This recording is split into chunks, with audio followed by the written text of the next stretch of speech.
ओहो अम्मी जी तुसी की करते रहंदे हो यार। ओहो की होया अम्मी नु? यार वेख अम्मी सब्जी कटते पे ते हत्था ते छुरी लग गई है। ओहो सही गल है अम्मी, ध्यान नाल तुसी काम ही नहीं करते। चल छोड़ फिर मैं कपड़े तो ओ अम्मी जी थोड़ा दिमाग खराब है, हुनी साले च तुसी कपड़े की धोवोगे? बच्चे मैं ही करने होर किन्ने करना, तुसी केड़ा मेरे वास्ते मशीन ला के रखी हुई है? अम्मी जी एक मिनट रुको, मैं ना कपड़े धोने वाली मशीन लेके आंदा। पुत्तर घर खान नु आटा है कोनी, तू मशीन दी गल्लां कर रही है। अम्मी जी उस गल नु छाड़ दो, तुसी मैनू बस इजाजत दे दो कि मैं मशीन ले आवां। अच्छा जा ले आ। मिल गई इजाजत।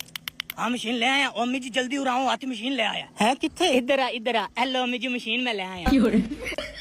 मशीन है हाँ ते होर की अम्मी जी मशीन है, ऑल इन वन मशीन है। कपड़े भी धोएगी, घर की सफाई भी करेगी और उस तो बाद रोटियां भी बनाएगी और उस तो बाद थोड़े पुत्र दा ख्याल भी रखेगी।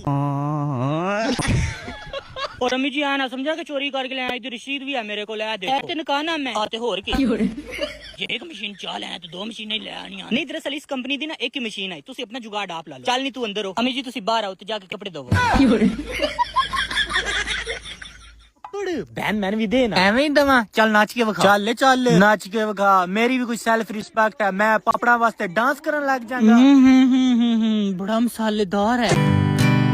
Hanging on, walking tall. चल उन पापड़ दे, चाह पानी लिया के दे। अल्लाह चल उन पैर दबा। मेरी भी कोई सेल्फ रिस्पेक्ट है, पापड़ लेने नहीं कोई नहीं।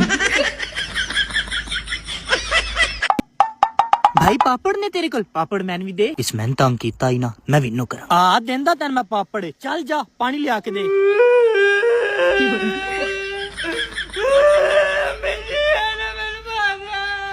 वे कंजरा तू भैन नू मारे खा पापड़, ले कुड़िया तू खा।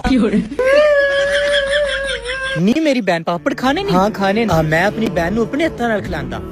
मैं आप खिलावांगा अपनी बहन नू। ए ले खाई जा मेरी बहन। मेरा भाई कितना चंगा है ना, मैं एवं बेचारे नु अम्मी को मार पवाई है। कसमें मैं ते एवं थानू अम्मी को मार पवा देंदियां, तुसी ते मेरे बड़े अच्छे भाई हो। नहीं एडा तरस खान दी जरूरत नहीं, मैं अपने हत्थां नाल पता क्यों खवा रहा। मैं उन्हीं वाशरूम तो के आ रहा ना, ते मैं हाथ नहीं धोते।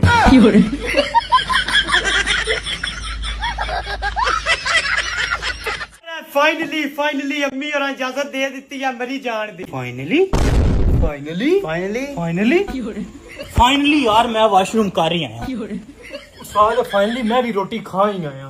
फाइनली यार चाह मैं पी ही आया। हेलो फाइनली मैं भी नहा ही आया। पुत्र फाइनली तेरे मामू बाहरों आ गए ने, और फाइनली नु पेट बाहरों दही ले आ गए। अच्छा चल फाइनली जा बाहरों सामान लेके आ।